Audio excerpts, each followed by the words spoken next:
hanya gemilang menaklukkan beasiswa S2 dan S3 ke luar negeri dari Lembaga Pengelola Dana Pendidikan atau LPDP Kementerian Keuangan, ia pun beberapa kali didaulat sebagai perwakilan Indonesia di berbagai ajang pertukaran pemuda dunia, seperti studi singkat di Arizona State University Amerika Serikat di tahun 2011 dan Australia Indonesia Youth Exchange Program di Sydney, Australia pada tahun 2013.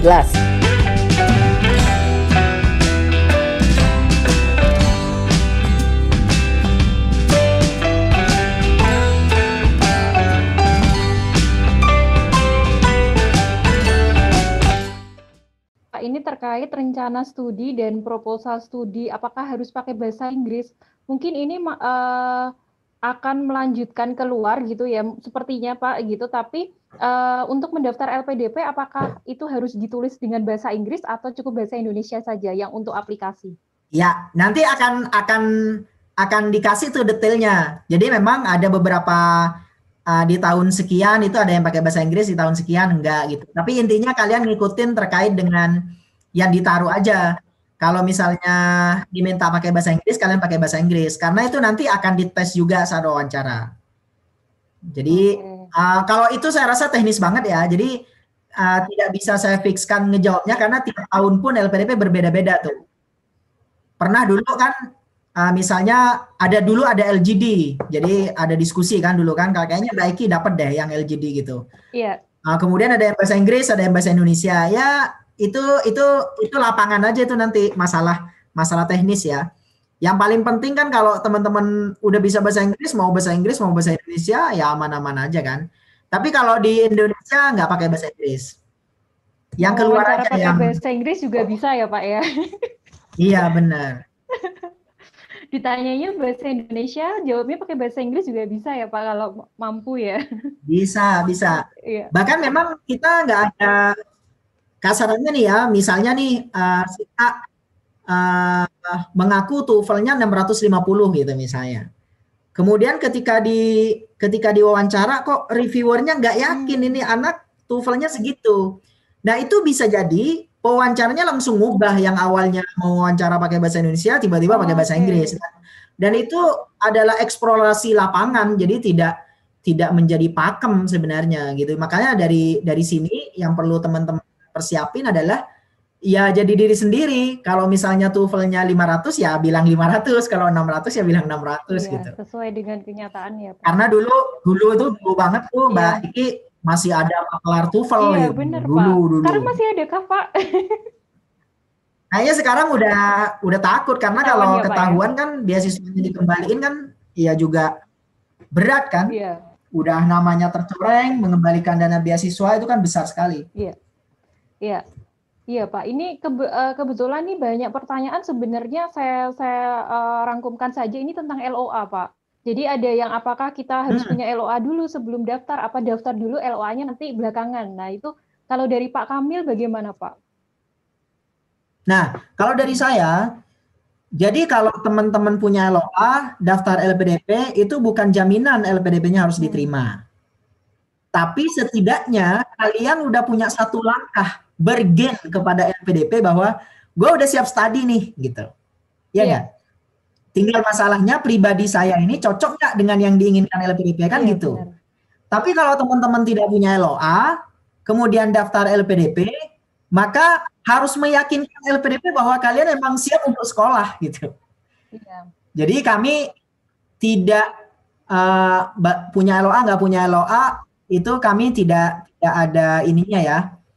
Tidak ada kuasanya walaupun ada beberapa programnya yang memang mensyaratkan LOA kayak misalnya 12 perguruan tinggi dunia itu kan memang harus ada LOA-nya gitu.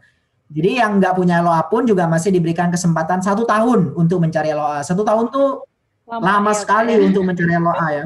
Lama banget. Artinya kalau serius itu harusnya dapat 12 bulan loh. 12 bulan mencari LOA itu harusnya dapat. Apalagi ya kan masuk LPDP kan udah disaring dengan bahasanya gitu. Syukur-syukur kalau teman-teman nih kasarnya kayak gini. Teman-teman mendapatkan kampus, udahlah cari kampus yang top 20 gitu misalnya. Udah bagus, dapetin kampus itu, cari kampus yang misalnya dia bisa differ gitu. Jadi misalnya tahun ini kita tes LPDP, nggak diterima. Padahal udah punya LOA. LOA-nya digeser lagi, yang bisa-bisa kayak gitu tuh. Kemudian daftar lagi LPDP, kemudian diterima, baru pakai LOA-nya. Jadi strateginya ini masing-masing saya pasrahkan ke kalian. Logika sederhananya adalah, kalau kalian punya LOA, ya satu langkah lebih maju lah daripada yang nggak punya LOA kan. Benar Pak. Walaupun sebenarnya tidak jaminan juga untuk diterima ya Pak. Tidak jaminan juga. Cuman kan kita di LPDP kalau kalian udah punya LOA kan hanya memverifikasi ini anak-anak udah sesuai kriterianya nggak kan gitu doang. Tapi kalau nggak punya LOA kan bener nggak nih, masih ada 2 pertanyaan jadinya. Bener nggak nih anak mau bisa sekolah, bisa mendapatkan LOA dulu gitu. Iya. Walaupun dua-duanya sih sebenarnya independen. Tapi ini kan logika ya, logika dari segi sama aja lah dengan orang yang mendapatkan TOEFL 600 dengan 500, padahal persyaratan LPDP cuma 500. Ya tetap tinggi yang 600 lah secara bargain ya. Iya. Gitu Walaupun kira-kira. tetap ada tahap-tahap wawancara dan itu yang paling menentukan ya Pak ya. Iya juga sih. Yang paling penting kan di wawancara itu kan cuma klarifikasi ya. Klarifikasi terhadap yang teman-teman tulis, yang terhadap teman-teman rencanakan gitu.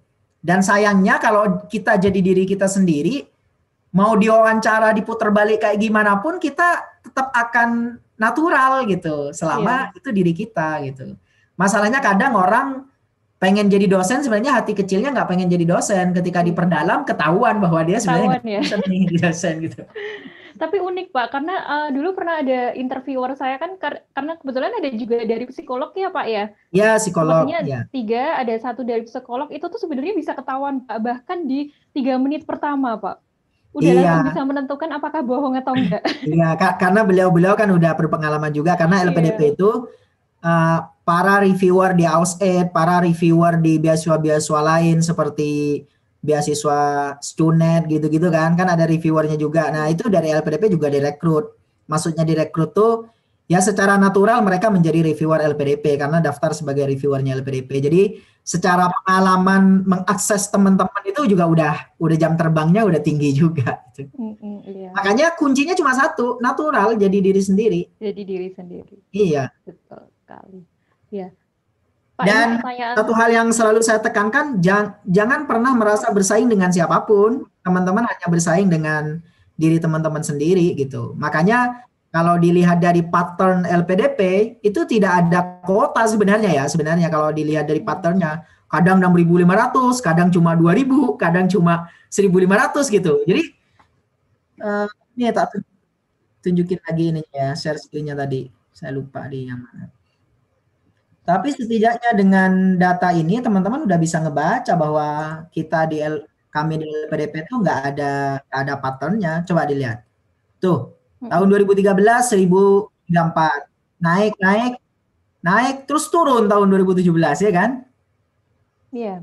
Kemudian ini tahun 2018 malah turun lagi. 2019 naik jadi 4.500. 2020 ini 2020 kondisi khusus karena Covid aja. Tapi dari pattern 2013 ke 2019 itu patternnya ngacak. Ngacak banget karena memang ya yang kita cari bukan memenuhi kota, tapi yang kita cari adalah sesuai nggak dengan kriteria yang diinginkan oleh LPDP sesuai dengan pendaftaran syarat-syarat pendaftaran itu. Kayak misalnya nih beasiswa santri, ada orang yang udah saya mau balik ke pesantren gitu kan. Kemudian ketika diwawancara diperdalam ternyata dia mau tinggal di luar negeri gitu-gitu. Jadi kan kadang orang itu nggak sadar di wawancaranya kan ngalur ngidul ke sana sini kan. Iya. Ya artinya kuota nggak ada nih teman-teman. Jadi tadi udah diinformasikan oleh Bapak Kamil bahwa sebenarnya bersaingnya sama diri sendiri ya jadi ya. Pak ya, jadi benar-benar benar. Tidak bersaing sama orang lain tapi ya tunjukkan dan jadilah diri sendiri tadi gitu ya, jujur, saya pun juga jujur sesuai dengan kata hati karena nanti waktu di interview akan ketahuan semuanya.